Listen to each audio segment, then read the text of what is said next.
बोला पुंडलिका वरदे हरी विठ्ठल श्री ज्ञानदेव तुकाराम श्री ज्ञानेश्वर माऊली महाराज की जय. गोपाल श्री कृष्ण भगवान की जय. सच्चिदानंद रोहिदास भगवान की जय. सब संतन की जय. ओम हंस ब्रह्मात्रि दत्त ओम हंस ब्रह्म दत्तात्री नारायण लक्ष्मण बल भीम सख्यानंद शांतामाई बंडोबा केरवा श्रीपाद रामदास नारायण रोहिदास भगवान की जय. सब संतन की जय. आत्मरूप गणेशु केलिया स्मरण होई सकळ विद्यांचे अधिकरण तेची वंदू चरण श्री सद्गुरुचे ते नमस्कारुन आता. गुरुर्ब्रह्मा गुरुर्विष्णू गुरुर्देव महेश्वरा श्री गुरु साक्षात परब्रह्मेण तस्मेन श्री गुरुरे नमः. बोला पुंडलिका वरदे हरी विठ्ठल श्री ज्ञानदेव तुकाराम श्री ज्ञानेश्वर माऊली महाराज की जय. गोपाल श्री कृष्ण भगवान की जय. सच्चिदानंद रोहिदास भगवान की जय. सब संतन की जय. तर आपला आजचा पॉइंट आहे 34वा पॉइंट आहे प्रणव उपासनेचे फल आणि ब्रह्मलोक गमनाचा मार्ग. तर प्रणव उपासनेचे फल म्हणजे प्रणव उपासना म्हणजे ओमकाराची उपासना, निर्गुणाची उपासना. तर प्रणव उपासनेचे फल आणि ब्रह्मलोक गमनाचा मार्ग. तर प्रणव म्हणजे ओमकार उपासनेचे फल. प्रणव म्हणजे प्रणवचा अर्थ ओमकार. प्रणवचा अर्थ ओमकार आहे. ओमकार उपासनेचं फल आहे ज्ञानद्वारा मुक्ती. तर ज्ञान आपल्याला होऊन आपल्याला मुक्ती होते म्हणतात ओमकाराचं जर असणार आपण चिंतन केलं तर. आणि ओमकारच सगळ्यांचं मूळ आहे आणि जगत सुद्धा ओंकार स्वरूपच आहे. तर ज्या उपासकाला या लोकातील किंवा ब्रह्मलोकातील भोगाविषयी कामना असल्यामुळे तीव्र वैराग्य नाही, पण जो हट्टाने स्त्री धन पुत्राधिकाचा त्याग करून गुरुने उपदेश केल्याप्रमाणे ब्रह्मरूप ओंकाराचे ध्यान करेल, त्याला त्या कामना प्रतिबंधामुळे ज्ञान होत नाही. तर आपल्या मनामधून जर भगवंताची सेवा करायचं असं जर नसेल किंवा आपल्याला आपले जे स्त्री धन पुत्राधिक किंवा आपलं जे ऐश्वर्य आहे याच्यावरलं मन निघत नसेल, तरी पण हट्टाने गुरुनं आपल्याला नामचिंतन दिलेलं आहे आणि तो नामचिंतन करत असेल, म्हणजे आपल्याला तेवढं प्राप्ती होत नाही, कळत नाही, तरी सुद्धा आपल्याला गुरुनं सांगितलेलं आहे म्हणून हट्टानं त्या प्रणवाचं ओंकाराचा जप जर करीत असेल तर त्या कामना प्रतिबंधामुळे ज्ञान होत नाही. मेल्यानंतर म्हणजे देहाचा मृत्यू झाल्यानंतर त्याला दुसरे शरीर प्राप्त होते. पण ते चित्तात विषय वासना असल्यामुळे तिचा बलात्काराने प्रतिबंध करून जो ध्यान करीत होता त्यामुळे तो दुसऱ्या जन्मी या मृत्यू लोकात सुचिनाम श्रीमंता गेहे या भगवद्गीतेतील 6व्या अध्यायाच्या 21व्या श्लोकामध्ये सांगितल्याप्रमाणे. मग तसा जरी व्यक्ती असला आणि त्याला ज्ञान जरी नाही झालं, तरी पुढील जन्मामध्ये ऐश्वर्य संपन्न भगवद्भक्तांच्या कुलामध्ये जन्माला जातो. जरी या जन्मी नाही ज्ञान झालं, जरी नाही मुक्त झाला, तरी सुद्धा पुढच्या जन्मी श्रीमंत कुळामध्ये भगवत भक्तांच्या कुळामध्ये त्याला जन्म मिळतो.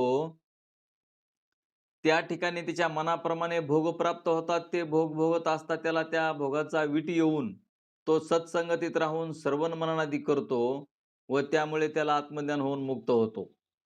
म्हणजे अशा प्रकारानं त्याला मुक्ती भेटते म्हणतात. ज्याला याच जन्मी अंतःकरणाच्या वरतीनं आवरण दूर करून सच्चिदानंद आत्मा ब्रह्मरूप आहे असं ज्याला दृढ अपरोक्ष ज्ञान झालं तो इथेच मुक्त होतो. पण ज्याला ज्ञान झालं नाही, तरी सुद्धा त्याने असणारं चिंतन केलेलं आहे, शास्त्र पाहिलेलं आहे, तर त्याचा सुद्धा पुढच्या जन्मी चांगल्या कुळामध्ये भगवद्भक्तांच्या कुळामध्ये जन्म येऊन त्याचा सुद्धा उद्धार होतो. तर किंवा ब्रह्मलोक भोग कामनेचा प्रतिबंध असूनही हट्टाने ओंकार रूप ब्रह्माचे ध्यान करीत होता त्याला. आता एखाद्याला असं वाटतं की ते ब्रह्मलोक कसा असन, ब्रह्मलोक कसा असन, मला तिथं जायला भेटावा. मला ते ब्रह्मलोक कसा असन त्याची म्हणजे ओमकाराचं चिंतन करत असताना म्हणजे काही प्रतिबंधामुळे त्याला जर ज्ञान नाही झालं, तर तो एखादा म्हणले, तो ब्रह्मलोकाला पण जातो आणि ब्रह्मलोकाला गेल्याच्या नंतर शरीर त्यागानंतर ब्रह्मलोक प्राप्ती होते व त्या ठिकाणी त्याला मनुष्यांना, पितरांना, देवांना दुर्लभ जी स्वतंत्रता, म्हणजे मनुष्याला, पितरांना, देवांना जी स्वतंत्रता नाही, तिच्या आनंदाचा भोग आणि हिरण्यगर्भाचे सत्य संकल्पादी सर्व ऐश्वर्य प्राप्त होते. तर असा जर एखादा साधक असेल, तर त्याला म्हणतात ब्रह्मलोक प्राप्त होतो आणि ब्रह्मलोकामध्ये जाऊन त्याला सर्व भोग प्राप्त होतात. आणि आता तो ज्या मार्गाने लोकाला जातो, त्या मार्गाचा क्रम ब्रह्मोपासनेमध्ये तत्पर असलेल्या पुरुषाची अंतःकरण इंद्रियादी सर्व मूर्छित असूनही जाणत नसली तरी, त्याला म्हणले यम न्यायला येत नाही. अशा साधकाला यम न्यायला येत नाही, त्याला 84चा फेरा येत नाही, तर त्याला म्हणतात बघा तिथं काय होतं, तर त्याचे लिंग शरीर नेण्याकरिता आग्नेय अभिमानी देवता त्यांचे लिंग शरीर घेऊन आपल्या लोकापर्यंत जातात. म्हणजे आता कोणत्या-कोणत्या टप्प्याने आता समजा, आता आपले साहेब तिकडे ड्युटी करीत होते. मग आता त्यांची ड्युटी तिकडे लांब आहे. तिकडच्या गावाची नावं सुद्धा आपल्याला माहीत नाहीत. आणि मग ते इथून प्रवास करताना आपण कुठपर्यंत नावं घेऊ शकतो. तर इथून ते पुण्याला गेले, पुण्याहून मुंबईला गेले, मुंबईहून पुढं कुठं चालले ते आपल्याला कळत नाही. ते मग तिकडची गावांची नावं वेगवेगळी असतात. तसं म्हणतात, की हा जो ब्रह्मलोकाला चाललेला आहे त्याला जाता येत नाही, पण न्याहाणारे बघा कोण आहे अग्नी अभिमानी देवता आहे. त्याचं लिंग शरीर घेऊन ते घेऊन जातात. म्हणजे ते यम नाही. पुढं म्हणतात त्याला दिनाभिमानी, म्हणजे कोण-कोण येतं न्यायला त्यांना बघा ते. दिनाभिमानी, शुक्लाभिमानी, उत्तरायणाभिमानी, संवत्सराभिमानी, देवलोकाभिमानी, वायुलोकाभिमानी, सूर्यलोकाभिमानी, चंद्रलोकाभिमानी, विद्युतभिमानी याप्रमाणे ते त्या लोकातील देवता येऊन आपापल्या लोकाला, त्या उपासकाला घेऊन जातात. म्हणजे ब्रह्मलोकापर्यंतचा कसा प्रवास आहे ते सांगायला तुम्हाला. की कुठं-कुठं जायचं, कोण्या-कोण्या स्टेशनला जायचं, कुठून स्टेशनला उतरून पुन्हा कुठं जायचं. तसं ते आता हे ब्रह्मलोक म्हणजे फार शेवटच्या पुढचा टप्पा आहे. तर मग ब्रह्मलोकाला जायचंय तर अगोदरचे जे अभिमानी आहेत, तर ते तिथपर्यंत त्यांना घेऊन जातात. तिथून पुढच्यानी यायचं, पुन्हा त्यांना घेऊन जायचं, तिथून पुढच्यानी यायचं, त्यांना घेऊन जायचं. अशा प्रकारचं हे पुढे वरुण लोक, इंद्रलोक, प्रजापती लोक आणि शेवटी ब्रह्मलोकात जातो. वास्तविक ओमकाराच्या उपासकाला ज्ञान प्राप्त होऊन शुद्ध ब्रह्माची प्राप्ती व्हायला पाहिजे होती.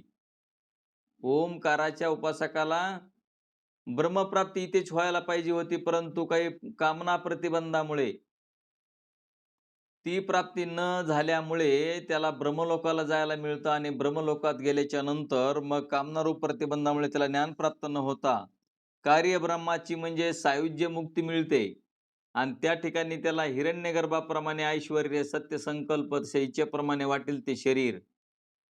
त्याचप्रमाणे मनाप्रमाणे भोग प्राप्त होतात. इतकेच काय, एकाच काली हजारो शरीरे धारण करण्याची शक्ती त्याला येते म्हणतात. आणि त्याच्या भोगाची जशी इच्छा करील तसे ते सर्व काही त्यास प्राप्त होते.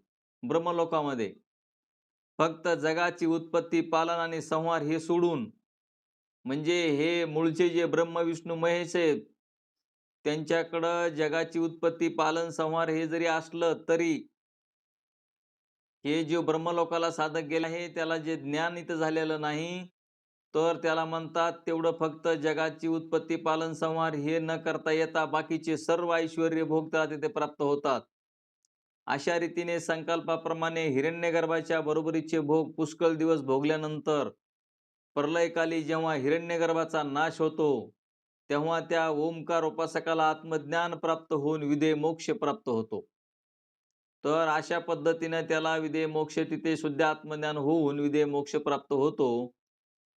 अशी ही उपासना कुठं सांगितलेली आहे म्हणले मांडूक्य प्रमाणे इतरही उपनिषदामध्ये सांगितलेले आहे. त्यामध्ये उपासनेचे फल हेच सांगितले आहे. जसे शालिग्रामाचे विष्णू रूपाने प्रतीक ध्यान सांगितले आहे, त्याचप्रमाणे मनाचे किंवा आदिचे ब्रह्मरूपाने प्रतीक ध्यान सांगितलेले आहे. अहमग्रह नाही म्हणून त्यापासून ब्रह्मलोकाची प्राप्ती होत नाही. ज्यांना अहमग्रह म्हणजे इथंच ज्ञान होतं. माझा आत्मा सच्चिदानंद आत्मा ब्रह्मरूप आहे असं ज्यांना इथेच ज्ञान होतं, याच देही याच डोळा भोगू मुक्तीचा सोहळा.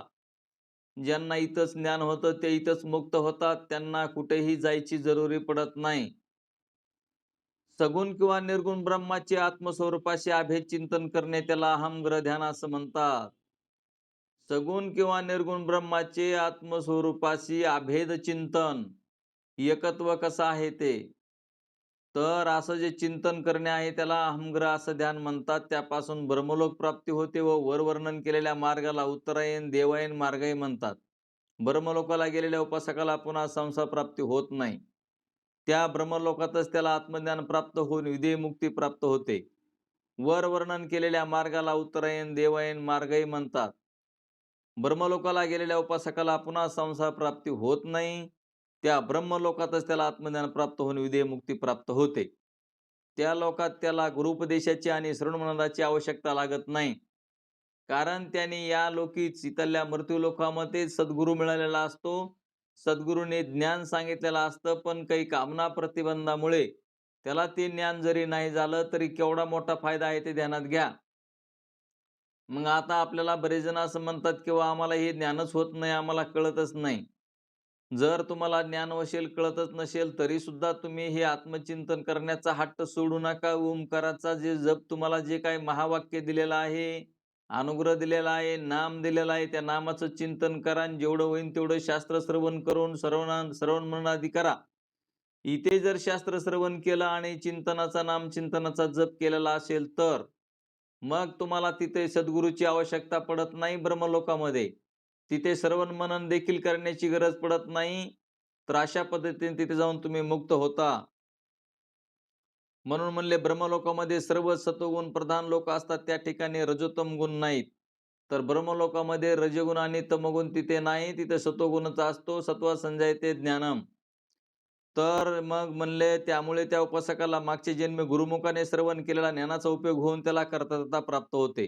म्हणून मागच्या जन्मी केलेले ब्रह्मस्वरूपाचे असंग निर्विकार नित्यमुक्त ब्रह्मरूप आत्म्याचे ज्या लोकात भान होऊन म्हणजे ब्रह्मज्ञानाचा उदय होऊन तो मुक्त होतो. हिरण्यगर्भ लोकामध्ये गेलेल्या उपासकाला परत त्या मृत्यू लोकात जन्माला यावे लागत नाही. जरी महावाक्य विचारा वाचून ज्ञान होत नसले तरी ओंकाराचा विवेक म्हणजे महावाक्य विचारच आहे. म्हणून ओंकाराच्या विचारानेही त्या उपासकाला अद्वैत ब्रह्मज्ञान होते. अशा रीतीने गुरुमुखाने ओंकाराचा विचार श्रवण करून दुसरा शिष्य अदृष्टी तो उपासनेमध्ये प्रवृत्त होऊन आत्मज्ञान प्राप्तीद्वारा परम पुरुषार्थ जो मोक्ष तो त्याने प्राप्त करून घेतला. आता पहिला तत्वदृष्टी मुक्त झाला आणि दुसरा अदृष्टी सुद्धा मुक्त झाला. आता तुम्ही आम्ही मुक्तच आहेत का? मुक्त व्हायचंय आपल्याला. तर तुम्ही आम्ही मुक्तच आहोत, पण आपल्याला आपल्याला इथे ज्ञान होतंय की नाही होतंय ते बघा आणि ज्ञान जर होत असेल तर तुम्ही इथंच मुक्त आहात आणि जर ज्ञान होतच नसेल तर ब्रह्मलोकाला जावं लागेल किंवा तिथं नेलं जातं. तो उपासनेमध्ये प्रवृत्त होऊन आत्मज्ञान प्राप्तीद्वारा परमपुरुषार्थ जो मोक्ष तो त्याने प्राप्त करून घेतला. तर मग म्हणले आता सर्व जीवांना कर्तव्यतेचा उपदेश. तर काय उपदेश केलाय सर्वांना? साधू संतांनी काय उपदेश केला तर याप्रमाणे अधिकार असेल तर ब्रह्म उपासना करा. जर तुम्हाला हे कळत असेल तर तुम्ही काय करा? ब्रह्म उपासना करा, नामचिंतन करा, अमग्र ध्यान करा, ओंकाराचं स्वरूप जाणून घ्या, तुमचं स्वरूप जाणून घ्या. तत्वमसी महावाक्याचा अर्थ समजून घेऊन सर्वन मनन निदेशन तत्वम पदार्थ शोधन करून तुमचा आत्मा आमचा आत्मा जे आहे ते आत्मा एकच असतो. तर ते आपण भागत्याग लक्षणेने समजून घेऊन उपाध्या काढून आपण मुक्त आहोत हे ध्यानात घ्या. जर इतकं सांगूनही तुम्हाला ते प्राप्त होत नसेल तर तसा जर अधिकार नसेल तर त्याने ईश्वराची सगुण उपासना आणि नामस्मरण अनन्य भावाने करावे. ते जर होत नसलं तर ईश्वराची सगुण उपासना आणि नामस्मरण अनन्य भावाने करावे. एवढाही अधिकार नसेल तर त्याने ज्ञानेश्वर महाराज म्हणतात त्याप्रमाणे कुलधर्म चाळी विधी निषेध पाळी मग सुखे तुझ सरळ दिली आहे. विधी ते पाळीत निषेधा ते गाळीत देऊन मजाळीत कर्मफळे या वही प्रमाणे किंवा अशा धर्माच्या नियमानं तुम्ही असणारा जर चलत राहिला, तुम्ही विधी निषेध जरी पाळला विधीनं वागलात आणि निषेध केला नाही आणि भगवंताचं नामचिंतन करत राहिलात तरी तुमचा फायदा होऊ शकतो, असं ज्ञानेश्वर माऊली म्हणतात. याप्रमाणे काय करावं तर निष्काम स्वधर्माचरण करावे. देवाला काही न मागता असणारं निष्काम भगवान परमात्माची सेवा करून, देवा मला तू कसा कळचीन, मला तू कधी म्हणजे तुझी प्राप्ती होईल, अशी जी तळमळ असते तशी तळमळ राहू द्यावी. तेही होत नसेल तर म्हणले शुभ आणि सकाम कर्म करावे. मायबापा हो, ध्यानात घ्या. शुभ आणि सकाम कर्म करावं. आपल्या असंच त्यांनी सांगितलंय, तर आपण कमीत कमी आपल्याला जर हे प्राप्तच होत नसेल, तर असं तरी करा म्हणतात. आणि तेही जर होत नसेल, तर मग तीर्थयात्रादी करा म्हणतात. म्हणजे कुणं-कुणं, काय-काय, कसं-कसं करायचं ते सांगितलं त्यांनी. आपल्याला काहीच कळत नसेल, तर मग असणारं काय करा, तीर्थयात्रादी कराव्यात आणि यापैकी जर काहीच होत नसेल आणि यापैकी आपल्याला सगळं संसार पण करणं होतंय, पण आपल्याला हे देवदेवातलं कुठलंच काही जमत नसेल. जर तुम्हाला काहीच करण्याची इच्छा होत नसेल, तर मग असेच पुन्हा-पुन्हा जन्माला यावे आणि पुन्हा-पुन्हा जन्माला आलेलं पुन्हा-पुन्हा मरावं. असं सांगतात माय-बाप हो. ध्यानात घ्या साधू संत. आता ते काय करतेन? कुठवर सांगतेन तरी. म्हणून ते म्हणले, मग ह्याच्यापैकी काही साध्य होत नसेल, तर पुन्हा-पुन्हा जन्माला यावे आणि मरावे हे बरे. तर 5व्या तरंगाचं तात्पर्य आहे. आपला 5वा तरंग इथे समाप्त झालेला आहे. तर याचं 5व्या तरंगाचं तात्पर्य असं आहे, की 4थ्या तरंगामध्ये परमात्मे व्यतिरिक्त सर्व जगत मिथ्या आहे असे सांगितलेले आहे. अशी शंका येणे संभवनीय आहे, की जगत जर मिथ्या आहे, तर वेद, गुरु, संप्रदाय, त्यांचे प्रवर्तक, आचार्य सर्वच मिथ्या ठरतील. पण ते मिथ्या म्हणणे आस्तिक पुरुषाला बरे वाटत नाही. पण श्रीगुरु स्वतः मिथ्यात्व सांगतात, त्या अर्थी वेद, गुरु हे मिथ्या असले पाहिजेत. त्यांचा सांगण्याचा उद्देश वेगळा आहे. या दृष्टीने या 5व्या तरंगाला आरंभ झालेला आहे. द्वैतमत प्रमाण की अद्वैतमत प्रमाण या तरंगाचा मुख्य विषय आहे. म्हणजे दोनपणा खरा आहे का एकपणा खरा आहे, म्हणजे एक परमात्माचा आहे तोच खरा आहे का जग बी खरं आणि देव बी खरं, याच्याबद्दलची जी शंका होती ती शंका या 5व्या तरंगामध्ये काढून टाकलेली आहे आणि अद्वैतमतच प्रमाण आहे. हे सर्व साधू संतांनी सांगितलं आहे. द्वैताविषयी सत्यत्व बुद्धी स्वभावतः जीवाच्या ठिकाणी असतेच. प्रत्येकाला असं वाटत असतं की हे जगतही आहे आणि देव बी आहे, तर त्यापासून दुःखाची निवृत्ती होते असा कोणाचाही अनुभव नाही. पण ज्यांना जगत सत्य वाटतंय त्यांच्या दुःखाचा परिहार होत नाही, दुःखाची निवृत्ती होत नाही, सकल दुःखाची निवृत्ती आणि परमानंदाची प्राप्ती होत नाही. म्हणून श्रुती तर द्वितीयादेव भयं भवती, म्हणजे दोनपणा करण्यामध्ये दुःख आहे किंवा जन्म मरण आहे. तर या वाक्याने द्वैतापासून दुःख आहे म्हणजे द्वैतात दुःखाचे बीज आहे असे सांगून अतोन्यदार्थम या वाक्याने भूमाव्यक्तिरी सर्व तुच्छ म्हणजे मिथ्या असे सांगते आणि सदैव सोमेदमाग्र आशित एकमेवा द्वितीय मासे ब्रह्माचे प्रतिपादन करून मर्तिकेच्या दृष्टांताने श्रुतीने त्यांचे सत्यत्व ठरलेले आहे. यावरून अद्वैत ब्रह्मच सत्य आहे आणि बाकी सर्व द्वैत मिथ्या आहे. या श्रुतीचे प्रतिपादनावरून तिचे प्रतिपाद्य अद्वैत आहे असे सिद्ध होते. म्हणजे एक परमात्मा सत्य आहे हे सिद्ध होतं, कारण बाकीचं काहीही इथं राहत नाही. तर आपल्याला असे अनुभव आहेत, की जागृती जर तुमच्या स्वप्नामध्ये राहत नाही, स्वप्न जर सुषुप्तीत राहत नाही, तर मग हे जगत्रय खरं असेल कसं? पण आपल्या हे ध्यानातच येत नाही. आपण अभ्यासच करत नाहीत म्हणून आपल्या ध्यानात येत नाही. तुम्ही अभ्यास करा आणि श्रवण मनन निध्यासन करा. तुम्हाला हे कळून जाईल. याप्रमाणे भगवान व्यासाने ब्रह्मसूत्रामध्ये अद्वैत सिद्धांत प्रतिपादन केलेला आहे. त्याचप्रमाणे भगवान शंकराचार्यांनी आपल्या भाषामध्ये अद्वैत सिद्धांत प्रतिपादन केलेला आहे. तुम्ही म्हणता ना अद्वैत सिद्धांत काय म्हणता? तर एक ते म्हणतात, की फक्त एकच चैतन्य आहे ब्रह्मचैतन्य. त्या चैतन्याच्या व्यतिरिक्त या जगतामध्ये काहीच नाही. जर तुम्हाला याची परिचिती घ्यायची असेल, तर मग असणारा हा विचारसागर ग्रंथ सुरुवातीपासून मुळापासून जर आतापर्यंत तुम्हाला कळाला असेल, तर ते तुम्हाला कळून येईल. कारण या जगतामध्ये जेवढे बी पदार्थ तुम्हाला बाह्य घटापटादिक जे पदार्थ आहेत, ते सर्व जगत्र आहे. ते जरी तुम्हाला दिसत असलं, तरी ते सगळं चैतन्यावरच भासमान असतं. जसे पाण्यातले जलचर प्राणी किंवा पाण्यातले मासे जे असतात किंवा जलचर प्राणी असतात, ते पाण्यावरच फिरू शकतात. इतरत्र कुठेही त्यांना फिरता येत नाही, बाहेर फिरता येत नाही जलचराले. जलचरातले जे मासे आहेत, त्या माशांना पाणी सोडून कुठं चालता येत नाही, फिरता येत नाही, त्यांचं जीवन ते जगू शकत नाहीत.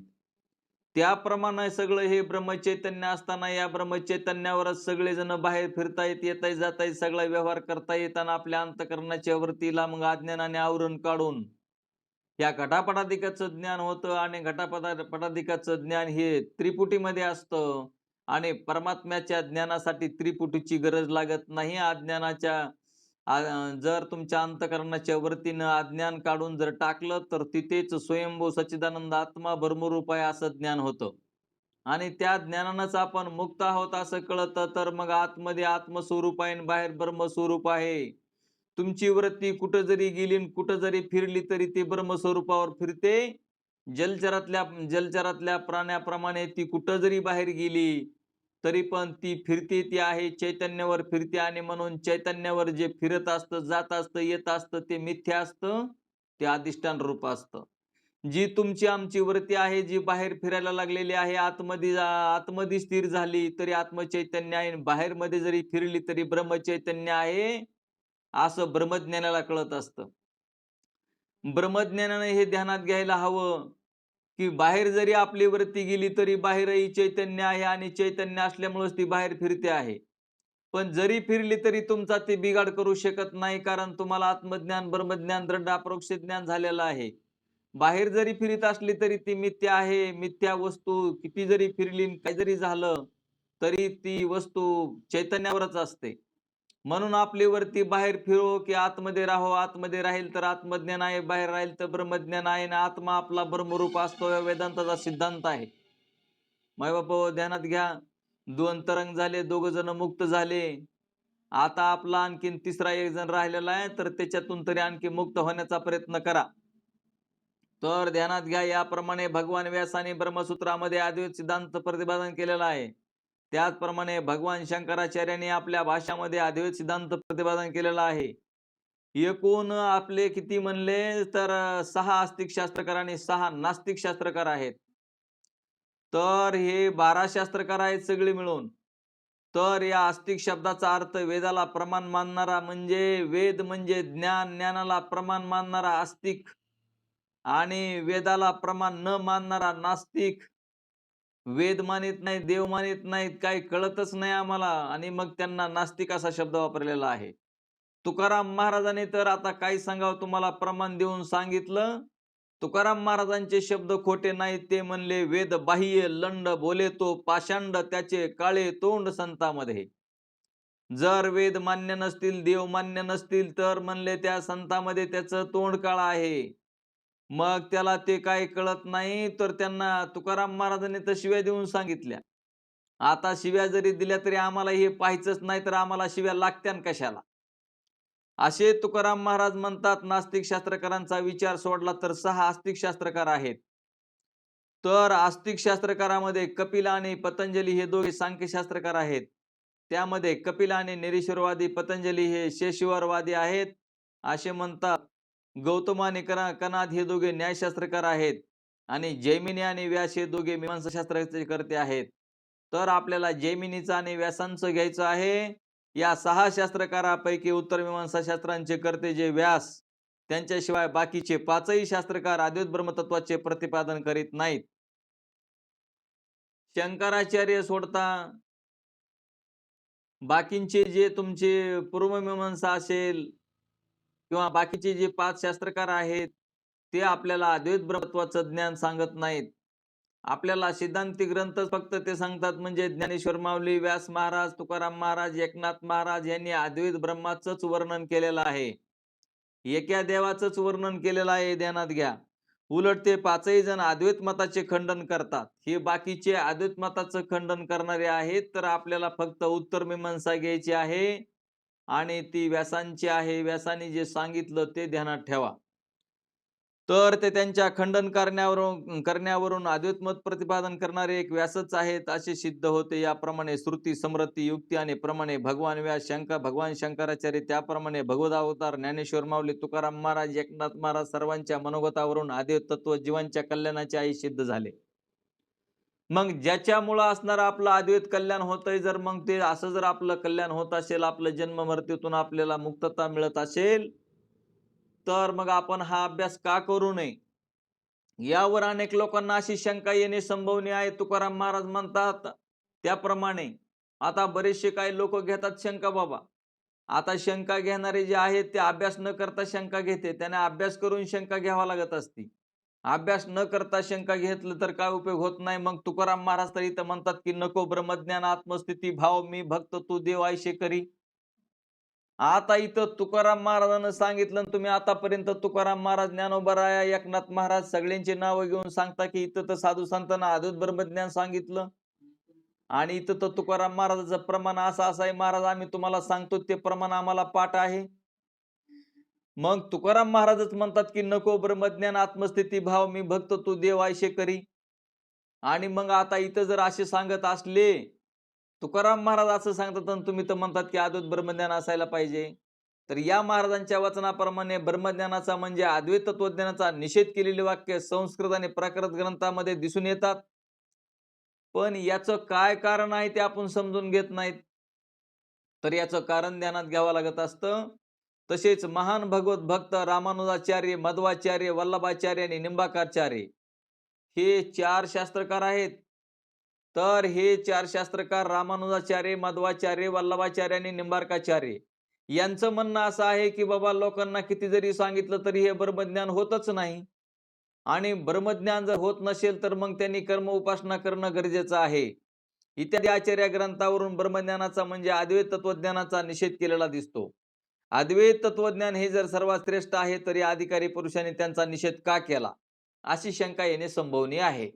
पण या शंकेचं उत्तर म्हणले वरील शंकेचे उत्तर असे आहे की त्या संत महात्म्याने असा विचार केला की साधन चतुष्ट युक्त असा अद्वैत तत्व ब्रह्मज्ञानाचा अधिकारी सध्याच्या काळाला फार दुर्मिळ आहे.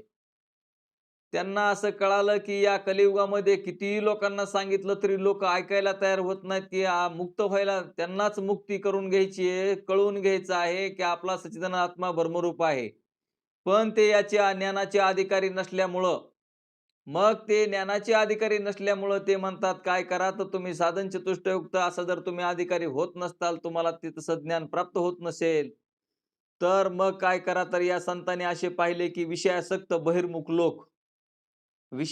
बहिर्मुख लोक स्वबुद्धीने ग्रंथ वाचून सर्व ब्रह्म आहे तेव्हा मग जर अशा लोकांना जर हे ब्रह्म असा आहे, देव असा आहे जर कळाला, तर म्हणतात मग को विधी को निषेध. इथं पाप नाही आणि पुण्य नाही, मग असणार ते पाप नाही आणि पुण्य नाही म्हणायचं आणि एकच देव आहे म्हणायचं. आता हे आपण म्हणतो की नाही एकच देव आहे म्हणून. पण आम्ही नियम पाळायचे नाही, नियमानं चालायचं नाही, धर्मानं वागायचं नाही. तर असं चालत नाही मायबापा हो.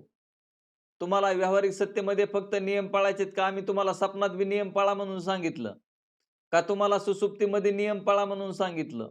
तुम्हाला जागृतीमध्ये नियम पाळायचे आहेत. 3 सत्ता आहेत आपल्याला जागृती, स्वप्न आणि प्रतिभाषिक सत्ता, परमार्थिक सत्ता आणि व्यावहारिक सत्ता. तर व्यावहारिक सत्तेमध्ये आपल्याला नियम पाळायचे आहेत. मग ही लोकं काय म्हणतील म्हणले ज्ञान समजून न घेता अद्वैत ब्रह्मज्ञान जर एकच देव आहे तर मग इथं कुठं पाप राहत नाही पुण्य राहत नाही म्हणून ते ज्ञान न होणारी माणसं निषेधानं वागतात. मग निषेध करणे म्हणजे काय? जे खायचं नाही ते खातात, जे करायचं नाही ते करतात, जे वागायचं नाही ते वागतात आणि मग मी आत्मा आहे म्हणतात. तर असं चालणार नाही. त्याच्यामुळं त्यांनी सांगितलं की नको ब्रह्मज्ञान आत्मस्थिती भाव. तू देव आणि मी भक्त असंच करा तुकाराम महाराज बी म्हणतात. कारण म्हणले यांना कितीही सांगितलं तरी ते ब्रह्मज्ञान जर प्राप्त होत नाही तर मग त्यांना कशाला ते सांगायचं. म्हणून ते म्हणले कर्म उपासनाच करा, नाहीतर सकाम करा, ईश्वराचं नाम चिंतन करा आणि हे तुम्हाला सगळं काही जमत नसलं तर असंच जन्माला या ना असंच मरा. पाठीमागं आपल्याला सांगितले की नाही त्यांनी? तर त्याप्रमाणे असे समजून स्वैराचारी बनलेले दिसतात. म्हणून तुकाराम महाराज म्हणले, काय म्हणतात आणखी तुकाराम महाराज? घरोघरी अवघे झाले ब्रह्मज्ञान परी मिळवण बहु माझी. निरे कोणापाशी होय कर्ज तरी द्या रे मज दुर्बळासी. नव्हे ब्रह्म बोलता हे सिद्ध, जव हा आत्मबोध नाही चित्ती. आता नुसतं तोंडानं ब्रह्म ब्रह्म म्हणल्यानं ब्रह्म होत असतं का? मायबाप ध्यानात घ्या, नुसतं ब्रह्म म्हणल्यानं आणि आपण मुक्त म्हणल्यानं मुक्त होत नाहीत. आपल्या अंतकरणाच्या वरतीला खात्रीशीर दृढ अपरोक्ष ज्ञान झालं पाहिजे आणि ते दृढ अपरोक्ष ज्ञान जर झालं तर आणि त्याप्रमाणे जर आपण साधू संतांच्या मताप्रमाणे जर आपण असणार धर्मानुसार नीतीनं नियमानं जर वागलो तर आपल्याला ह्या ज्ञानाचा उपयोग आहे. नाहीतर आम्ही म्हणे आम्हाला आता ज्ञान झालं म्हणले आम्हाला पाप नाही पुण्य नाही. म्हणून असणारा माणूस जर निषेधानं वागू लागला तर तो ब्रह्मराक्षस होईल असं सच्चिदानंद रोहिदास बाबा सुद्धा सांगायचे. म्हणून माणसानं नियम नाही सोडले पाहिजे. नियमाच्या आखरीत राहून त्या ब्रह्माचं चिंतन करून दृढ अपरोक्ष ज्ञान करून घेऊन असणारा आपले भागत्याग लक्षणीने तत्वमसी महावाक्याचा अर्थ ध्यानात घेऊन आपण मुक्त आहोत आणि त्याप्रमाणे आपण वागलं पाहिजे. तर काय करी शिवाया लटकाची पल्लाळण सरमतो केवळ जाणीवेचा. नुसतं म्हणायचं का आपण मी ब्रह्म आहे, मी आत्मा आहे म्हणून नियम पाळायचे नाहीत का? अहो आपल्याला कळालं म्हणून आपल्याला असं वाटतं की आता आम्हाला काय नाही, आम्हाला सगळं कळालं, व्यवहारातले नियम पाळायचेच नाही. अ, कोणतंच काही करायचं नाही आम्हाला, आता आम्हाला सगळं कळालंय म्हणतात आम्हाला. आता कळाल्याच्या नंतर तुम्हाला साधू संतांनी धर्माचं कार्य सोडून द्यायला सांगितलं का? नामचिंतन सोडून द्यायला सांगितलं का? का बाकीचे सगळे विषयाचे भोग घ्या म्हणून सांगितलं, शब्द, स्पर्श, रूप, रस, गंध एवढंच करा म्हणून सांगितलं का? मग पारमार्थिक गोष्ट करायचीच नाही का? आणि पारमार्थिक गोष्ट जर नाही केली तर जर समजा माझे बाबा जर माझ्यापर्यंत आले नसते, तर हे मला ब्रह्मज्ञान, आत्मज्ञान कळालं असतं का? आणि तसंच जर असणार हे आपण हे मला काय करायचंय, मी कशामुळे हे असणार एवढं दुःख सहन करू, कशामुळं कष्ट सहन करू, मी कशामुळे हे पाठ घेऊ, मी कशामुळं तुम्हाला सांगू, असं जर म्हणलं तर हे आपल्यापर्यंत पोहोचेल का? जर असं केलं तर आपण ती वाट मोडली असं होणार नाही का? आणि मग तो दोष आपल्यावर येणार नाही का? आणि तो जर दोष आला तर मग आपल्याला कसं सुख मिळेल? आणि आपली तर सगळी खटपट आहे सुखासाठी आपण फक्त व्यवहारामध्ये सर्व काही करतो, पण परमार्थाचे कार्य करताना आपल्याला नको वाटतं. परमार्थामध्ये जर खर्च करायची वेळ आली तर नको वाटतं. आणि व्यवहारामध्ये असणारा लाखो रुपयाचा जरी दंड पडला तरी आपल्याला त्याचं काही वाटत नाही. मायबापा हो, पण देणारा तो परमात्माचा आहे आणि सर्व त्याच्यावर होतंय आणि जातंय आणि ज्याच्या त्याच्या कर्मानुसार आपल्याला ते भेटतंय. तर ध्यानात घ्या. आणि म्हणून म्हणले, मीच देव आयशे सांगसी या लोकांविषयाच्या सुखा टोकोनिया. अमृताची गोडी पुढीला सांगसी ना आपण उपाशी मरोनिया. आपण आता मी तुम्हाला सांगतोय की हे आत्मचिंतन करा वगैरे हे ते तुम्ही ब्रह्मज्ञान करून घ्या. तुम्ही श्रवण मनन निदेशन करा, तुम्हीच करा. पण मी नाही करायचं ते. तर मायबापा हो चालत नाही. अमृताच्या डोहामध्ये जरी असणारा आपल्याला उचलून टाकलेलं आहे तरी सुद्धा आपण तोंड आणि नाक दाबून धरतो. कारण असणारा अमृताचा गुटखा आपल्या तोंडामध्ये जाईल. तर ध्यानात घ्या. मायबापा हो, हे अमृत आहे. नामाचं चिंतन करणं, स्वतः मी तुम्हाला सांगणं, हे जरी योग्य असलं, तरी मी स्वतः ते नामचिंतन करून किंवा त्या ब्रह्मज्ञानाचं दृढ अपरोक्ष ज्ञान समजून घेऊन, ते ज्ञानाचे ते ज्याचे धर्माचे जे नियम आहेत, ते धर्माचे नियम पाळून, शास्त्राचे नियम पाळून, जागृतीतले नियम पाळून मग असणारं तुम्हाला सांगायचा अधिकार आहे. लोकांसांगे ब्रह्मज्ञान आपण कोरडा पाषाण असं होऊ नये. आणि आपल्याला माहिती सत्कार्याला आपण काय केलं पाहिजे, सहकार्य केलं पाहिजे. आपण म्हणतो ना, काय प्रमाण आहे ते? सत्य कर्मा व्हावे साह्य घातलिया भय नरका जाणे. आणि आपण काय म्हणतो, की आपल्याला काय करायचंय आता आपलं पूर्ण झालं. आता आपल्याला विचारसागर ऐकायची गरज नाही, पंचीकरण ऐकायची गरज नाही, गुरुकडे जायची गरज नाही. आता आपण आपल्याच्यानं हे होत असतंय का? आपणच हे करू शकतो का? आता आपण सांसारिक आहे तर पुन्हा आणखीन असणारं आपल्यावर आवरण येतं. तर ते आवरण येऊ नये म्हणून आपण सतत आत्मचिंतन करून असणारं शास्त्राचं श्रवण, मनन, निध्यासन करणं गरजेचं आहे. जरी आपल्याला आरसा पाहायची गरज नसली तरी आपल्या कपाळाला कुंकू लावण्यासाठी किंवा कपाळाला अष्टगंध लावण्यासाठी किंवा बुका लावण्यासाठी आरशात बघावं लागतं की नाही? नाही, नाही म्हणे आता मला काही गरज नाही म्हणे आरशात बघायची, मी आरशामध्ये पाहत नसतो. आपण जर असं लावायला तर मग इकडच्या इकडच्या साईडला जाईल गंध आपल्याला इकडे-तिकडे. म्हणून आपल्याला जे आपलं अंतःकरण आहे, ते अंतःकरण आपल्याला शरीर आहे. शरीरामध्ये मलविक्षेप 3 गुण असतात आणि त्यांचं प्राबल्य वाढू नये म्हणून आपण आपलं शास्त्र, श्रवण, मनन, निधिध्यासन, नामचिंतन हे करावंच लागतं. जोपर्यंत देह आहे तोपर्यंत. ध्यानात घ्या. म्हणून म्हणले त्याचप्रमाणे ज्ञानेश्वर महाराज म्हणतात, "तैसे बोलवरी वाचा बळे, वायाची झक प्रतीतीची डोळे, मग साचोकारे बोधा वेळे आती ना होईजे." वरील संत वचनावरून असे दिसून येते की विषयासक्त बहिर्मुख लोक अद्वैत तत्वज्ञान ज्ञानपर वाक्यांचा आधार घेऊन स्वराचारी बनलेले दिसतात. मग असणारं हे अद्वैत ज्ञान आम्हाला ब्रह्मज्ञान झालं, आम्हाला आत्मज्ञान झालं नुसतं तोंडी म्हणल्यानं होत नाही. तर इथं आपल्याला विधी निषेध पाळावे लागतात आणि विधी निषेध पाळून त्या धर्माच्या कार्यानुसार आपण चालावं लागतं. साधू संतांनी सांगितलेल्या गोष्टी आपल्याला सोडता येत नाहीत. तसे काही ढोंगी साधुत्वाचा आवा आणून लोकांना उपदेश करून भ्रष्ट करून सोडतात. मायबापा हो, या लोकांना आपण कोणांना मी म्हणत नाही महाराजांना. माझ्यासारखाच ढोंगी माणूस तुमच्यासारख्यांना सांगून तुमच्याकडून कसं मला लुबाडता येईल, तुमच्याकडून मला कशी काही प्राप्ती होईल ते करण्याचा प्रयत्न आमच्यासारखे ढोंगी महाराज करतात. आणि ढोंगी महाराज असं करून आपला संसार मोठा करायचा प्रयत्न करतात. संसार कधीच मोठा होत नसतो. वांजेचा पुत्र नसतो तसा संसार सुद्धा मोठा होत नसतो. पण आमच्यासारख्या ढोंगी गुरूंना ते कळत नाही. आणि म्हणून आम्ही काय करतो की आम्ही सुद्धा अशी तुमच्याकडून अपेक्षा करून आमचा संसार मोठे करण्याची अपेक्षा करतो. त्यालाच म्हणायचं ढोंगी महाराज. तर आमच्यासारख्या ढोंगी महाराजांच्या नादाला लागून तुमचा सुद्धा काय उपयोग होत नाही. म्हणून असणारं पाणी पिना छानके, पाणी पिना पाणी पिना छानके आणि गुरु करना पहचान के, माय बापा हो ध्यानात ठेवा. तर कशा गुरुची संगत धरली पाहिजे, तर ब्रह्मनिष्ठ श्रोत्रिय दयाळू असे जे गुरु असतील त्यांची संगती धरा. आता याच्यामधले आमच्यामध्ये जर काही गुण नसतील तर आम्हाला सुद्धा सोडून देऊन तुम्ही दुसरा गुरु करू शकता.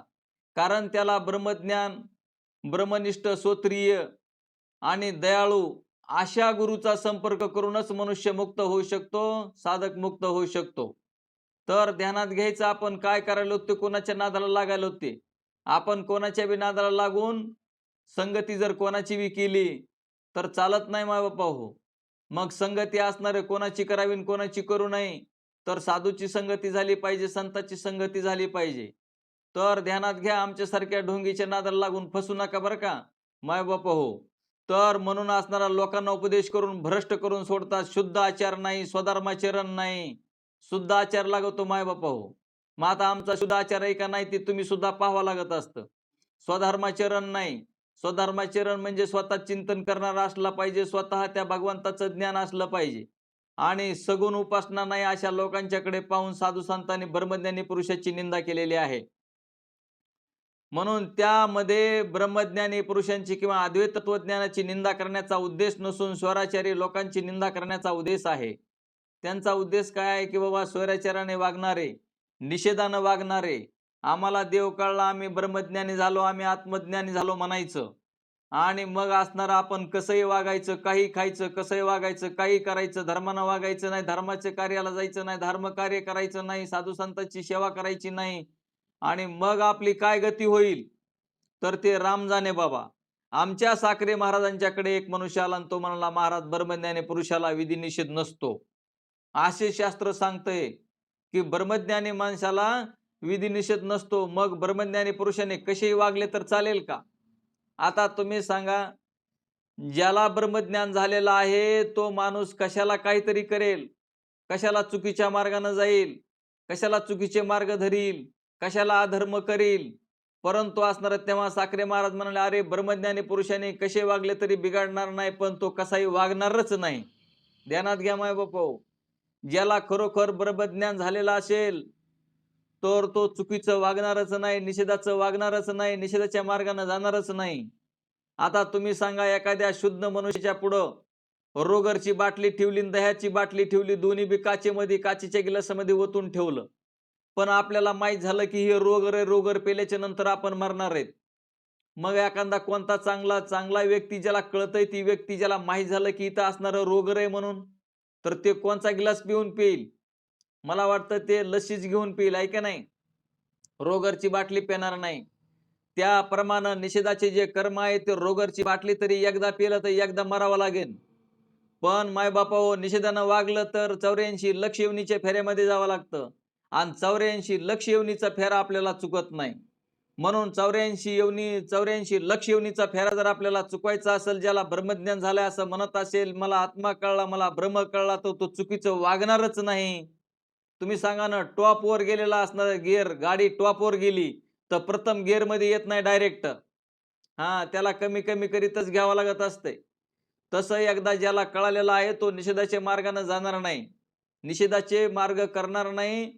आणि म्हणून कारण एखादा माणसाला लागलेली सवय ती काही केले तरी सुटत नाही असा अनुभव आहे.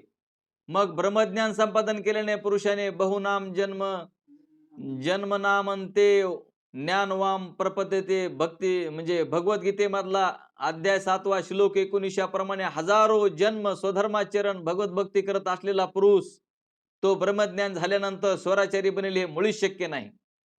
हे तुमच्या आमच्या मताने ही साधी सोपी गोष्ट नाही की तो हजारो जन्मापासून ही देवाची भक्ती करत आलेला असतो आणि त्याच वेळेस मग ते भगवान परमात्मा कृपा करतो, त्याचं शुद्ध अंतकरण झालेलं असतं, त्याला सद्गुरू भेटलेले असतात. सद्गुरू भेटल्याच्या नंतर मग त्याला ते ब्रह्मज्ञान आत्मज्ञानाची प्राप्ती झालेली असते आणि मग तो निषेधाचं कसं वागेल निषेध. आणि जर एखादा महात्मा जर निषेधानं वागायचा प्रयत्न जर तुम्हाला दिसत असेल तर त्याला ज्ञानच झालेलं नाही हेही ध्यानात घ्या. ज्याला ज्ञान झालेला असतो तो निषेधाचे कर्म कधीच करत नाही. म्हणून साखरे महाराज म्हणाले, अहो शेणखाण्याला बंदी नाही. ध्यानात घ्या. साखरे महाराज म्हणाले शेणखाण्याला बंदी काय. आता कोणी जर एखाद्या रस्त्यावर जाऊन जर शेण पडलेलं असलं तर खायला बंदी काय. तिथं काय येणार आहेत का पोलिस पळू पळू, ओ नका नका खाऊ, शेण खाऊ नका असं म्हणणार नाहीत. ते शेणखाण्याला बंदी नाही. पण का खात नाहीत. आपल्याला माहिती आहे की शेण खायची वस्तू नाही. तसं मायबापाओ ज्याला ब्रह्मज्ञान आत्मज्ञान झालेलं असेल तर तो निषेधाचं शेण खाणारच नाही.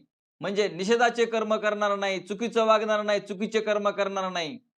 आणि जर अशा पद्धतीचं जर आहे तर त्याचे उत्तर ऐकून ते घाण आहे. त्याने उत्तर काय दिलं किंवा शेण का खात नाही तर ते घाण आहे. मग घाण कशी खावी वाटेल. तसे निषेधाचे कर्म आहेत तेवढे घाण आहेत आणि ते कर्म असणारा जो ब्रह्मज्ञानी असेल आत्मज्ञानी असेल तर तो निषेधाचे कर्म करणार नाही, कारण त्याला माहिती की ही घाण आहे. तर निषिद्ध आहे म्हणून त्याप्रमाणे नही ज्ञानेन सदृश्यम पवित्र मिही विद्यते. भगवद्गीता अध्याय 4वा श्लोक 38व्या. पवित्र ज्ञानाने संपन्न झालेला महात्मा ब्रह्मज्ञान संपन्न झाल्यानंतर स्वराचारी बनेल हे मुळीच शक्य नाही. म्हणून ज्ञानेश्वर महाराज म्हणतात, मीची होऊनी पांडवा करती माझी सेवा परी नवलवतो सांगावा असे ऐक. किंवा माझी मज झाली अनावर वाचन छंद या नामाचा घेतला तसे. या तुकाराम महाराजांच्या वचनाप्रमाणे संत महात्मे ब्रह्मज्ञान संपन्न असूनही जगत कल्याणाकरिता सदाचार संपन्न भगवन निष्ठ असे ते त्यांचे आचार होते. तुकाराम महाराज ज्ञानेश्वर महाराज इत्यादी संतांना माझ्या मनीची आवडी पंढरपुरा नेईन गुढी याप्रमाणे नियमनिष्ठ वागण्याची मुळीच आवश्यकता नव्हती. पण अर्भकाच्या साठी पण त्या हाती धरली पाठी याप्रमाणे लोकांना वळण लावण्याकरता स्वतः आचरण करून दाखविले.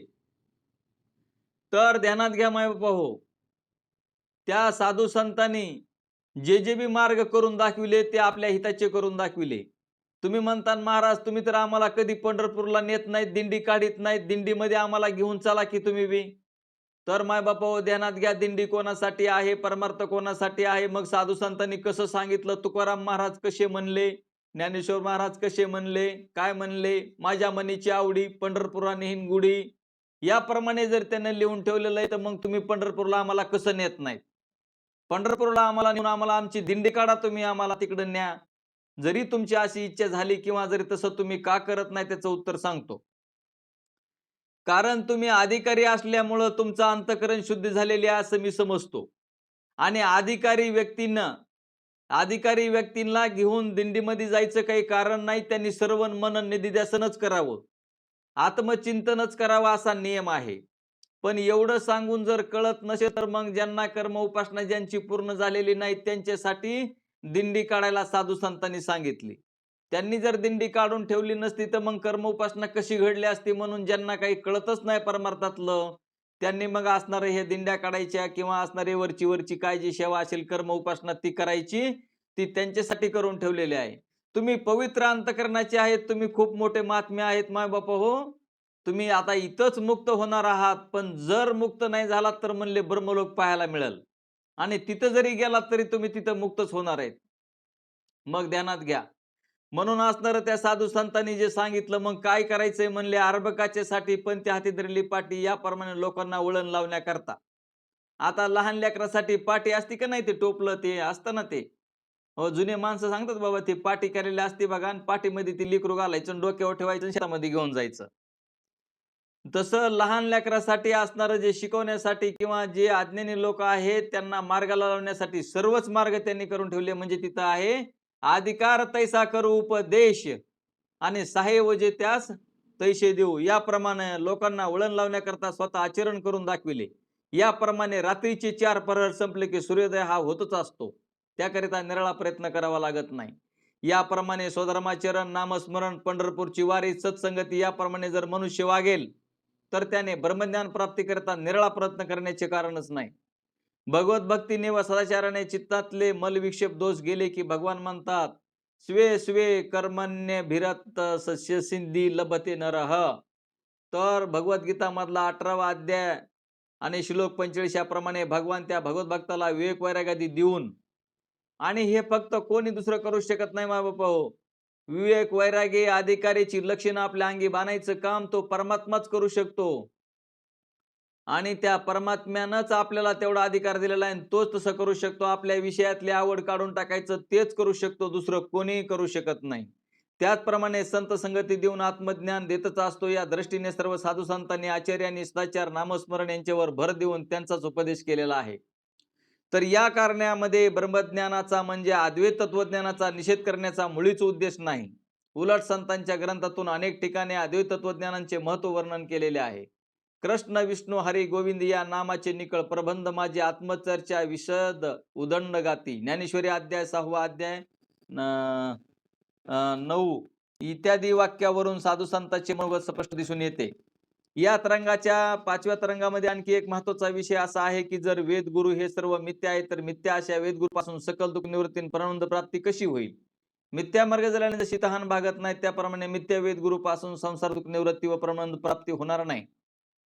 अशा जी शंका घेतली होती, तर ती शंका मला माहिती आहे, आपण त्या शंकेवर बोलत आलेलो आहोत. अशा तऱ्हेची शंका पुष्कळ विद्वान म्हणणाऱ्या लोकांनी देखील येते, विद्वान देखील येते. याचे उत्तर या रंगामध्ये समान सत्तातील पदार्थ एकामेकाला साधक बाधक होतात. समान सत्तेतले पदार्थच एकामेकांना साधक बाधक होतात. विषम सत्तेतले पदार्थ एकामेकांना साधक बाधक होत नाहीत. याला एका राजाचा म्हणजे तुम्हाला दृष्टांत सांगितलेला आहे, ते कोल्हा चावलेला. तर मग ती सत्ता वेगळी आहे आणि व्यावहारिक सत्ता वेगळी आहे आणि प्रतिभाषिक सत्ता वेगळी आहे. स्वप्नाची सत्ता ही प्रतिभाषिक सत्ता आहे. तर ते ध्यानात घ्या. त्याच्यामुळं ज्या भ्रमापासून आपल्या इच्छेप्रमाणे फलप्राप्ती होत नाही व काही वेळेला इच्छेविरुद्ध फलप्राप्ती होते, त्या भ्रमाला विसंवादी भ्रम असे म्हणतात. तर हे ध्यानात घ्या की संवादी भ्रमाचे उदाहरण असे की अंधारात एका कपाटामध्ये एका भागात दिवा ठेवलेला आहे. आता त्यांनी सांगितलं होतं, एका भागात दिवा ठेवलेला आहे, एका भागात हिरा ठेवलेला आहे. आता तुम्ही सांगा त्या कपाटाच्या दोन्ही छिद्रातून दिव्याच्या प्रकाशाचे व हिरेच्या प्रकाशाचे किरण जमिनीवर वेगवेगळे पडलेले आहेत. लांबून येणाऱ्या 2 ग्रस्तांनी ते किरण पाहिले. त्यांची अशी समजूत झाली की ते जसे पडलेले किरण हिरे आहेत, म्हणून ते घेण्याकरता दोघे धावत गेले. या दृष्टांतामध्ये जमिनीवर पडलेल्या दिव्याच्या आणि हिरेच्या प्रकाश किरणावर हिरा बुद्धी हा दोघांनाही भ्रम आहे. आता प्रकाशाला पाहून ते हिरा आहे म्हणलं तर चालतं का? पुढे दिव्याच्या प्रकाशावर हिरा बुद्धी ठेवून घेण्यास गेलेल्या पुरुषाला असे कळले की हा काय हिरा नव्हे, पण ज्याचा प्रकाश आहे तो हिरा असावा. म्हणून त्या कपाटात हात घातला तेव्हा त्याचा हात भाजला. पण दुसरा जो ग्रस्त ज्याने हिरेच्या प्रकाशावर हिरा बुद्धी ठेवली, त्यालाही तो प्रकाश हिरा नाही असे समजल्यावर त्याने तो प्रकाश तिथून आलेला आहे त्या कपाटाच्या भागात हात घातला, तेव्हा तो हिरा सापडला. वरील उदाहरणाप्रमाणे दोघांचाही भ्रमच आहे. पण एकाचा मात्र हात भाजला, दुसऱ्याला मात्र हिरा सापडला. त्याप्रमाणे सर्व जगत मिथ्या आहे, त्याप्रमाणे संसारही मिथ्या आहे. वेद, गुरु, कर्म, उपासना, पूजा साहित्य सर्वच मिथ्या आहे. पण विसंवादी भ्रमाच्या उदाहरणाप्रमाणे दिव्याच्या प्रकाशावर ज्याची हिरा बुद्धी झाली, त्याचा जसा हात भाजला, त्याप्रमाणे माऊली ज्ञानोबराय म्हणतात, जैसा नक्षत्राची आभासासाठी धातू झाला, तया हंसा माझी रत्नबुद्धीची आशा रिघोनिया. सांगे गंगा या बुद्धिजळ महग जवळ ठाकोनी आग लिया कवन फळ, काय सर्वरू म्हणून बाबुळ सेविली करी. हार निळ्याचाच दुसरा या बुद्धी हातू घातला विकाराकार, रत्ने म्हणून गारावीची जेवी. आतवा निदान हे प्रगटले म्हणून खदिरांगार खोळे भरिले का, सावली नेनता घातले कुहासी हे. तेवी मी म्हणून प्रपंच. ध्यानात घ्या, सगळ्या शेवटची ओवी आहे. मी म्हणून प्रपंच जी बुद्धी बुडी दिदली कर्त निश्चयाची, आणि तीही चंद्रासाठी जेवी जळीची प्रतिभा धरिली. ज्ञानेश्वरी अध्याय 9व्या अध्यायामधले हे ओव्या आहेत. या माऊली ज्ञानोबरायांनी दिलेल्या वचनाप्रमाणे संसाराला सत्य समजून त्यापासून आपल्याला सुख होईल म्हणून जन्मभर कष्ट करतात, पण शेवटी त्या कष्टाचे फळ दुःखच मिळते. ध्यानात घ्या माय बापू, ध्यानात घ्या. सत्य समजून त्यापासून, संसाराला सत्य समजून त्यापासून आपल्याला सुख होईल म्हणून जन्मभर कष्ट करतात, पण शेवटी त्या कष्टाचे फळ दुःखच मिळते. दुःख बांधवडी आहे हा संसार, सुखाचा विचार नाही कोठे. किंवा संसार सुख दुःख मूळ चोहीकडे इंगळ विश्रांती नाही कोठे रात्रंदिवस तळमळ. काम क्रोध लोभ सुने पाठी लागले ओढाळ कवना मी शिरलाऊ दृष्टी देईल निर्मळ. अवघा करीशी देवाविने आसा होईल अवघा अवघाची होईल निरास तृष्णा वाढे बहु असं कधी सुखास न पवसी. यावरील वचनाप्रमाणे लाखो लोक संसारापासून सुख मिळवण्याचा प्रयत्न करतात, पण शेवटी त्यांच्या पदरामध्ये दुःखच पडते. माऊली ज्ञानोबरायांनी वरील वव्यामध्ये एक महत्वाचे उदाहरण दिलेले आहे की अत्यंत विषारी असा सर्प आहे, तो निळ्या रत्नाचा हार आहे असे समजून जर घेण्यास हात घातला तर रत्नमण्याचा हार मिळणार तर नाहीच, पण उलट प्रणास मुकावे लागेल. या विसंवादी भ्रमाच्या उदाहरणाप्रमाणे मिथ्या संसारापासून सुख मिळेल म्हणून जर प्रयत्न करेल तर त्याला दुःखच भोगावे लागेल. तर याच्या उलट संवादी भ्रमाच्या उदाहरणाप्रमाणे हिऱ्याच्या प्रकाशावर हिरा बुद्धी ठेवून ज्याने त्या कपाटात हात घातला त्याला जसा हिरा सापडला, त्याप्रमाणे जरी देव धर्म उपासना शास्त्र पुराणे साधू संत देव देऊळ तीर्थक्षेत्रे श्री गुरु श्रवण मनन इत्यादी जरी मिथ्या असली, ध्यानात घ्या माय बापा, हे जरी मिथ्या असलं तरी याच्यापासून मिळणारे सकळ दुःख निवृत्ती आणि परमानंद प्राप्ती हे फल सत्य आहे. मग असणाऱ्या संसारामध्ये असणारा संसार करूनच जर आपल्याला परमार्थाची प्राप्ती होत असती तर हे करायची गरज नव्हती. परंतु आपल्याला देव देऊळ तीर्थक्षेत्रे श्री गुरु श्रवण मनन इत्यादी जरी मिथ्या असली तरी त्या मिथ्यापासूनची मिळणारी जी प्राप्ती आहे सकळ दुःख निवृत्ती आणि परमानंद प्राप्ती हे फल सत्य आहे. म्हणून अनेक साधू संतांनी जगत मिथ्या आहे हा सिद्धांत माहीत असूनही लोकांना नामस्मरण करण्याचा उपदेश केला. तसेच स्वतः अनुष्ठान करून दाखविले. याप्रमाणे अद्वैत बोध होण्यापूर्वी चित्त शुद्धी करिता कर्म उपासना केलीच पाहिजे असे ह्या 5व्या तरंगाचे तात्पर्य आहे. आपल्याला जर आपला चित्तशुद्धी असणार जर पाहिजे असेल तर कर्म उपासना करावी लागते. कर्म उपासना करूनच पुढे आपल्याला तर अशा पद्धतीने हा आदृष्टी काय झालेला आहे, मुक्त झालेला आहे. बोला पुंडलिका वरदे हरी विठ्ठल. श्री ज्ञानदेव तुकाराम श्री ज्ञानेश्वर माऊली महाराज की जय. गोपाल श्री कृष्ण भगवान की जय. सच्चिदानंद रोहिदास भगवान की जय. सब संतन की जय. आता विश्वात्मके देवी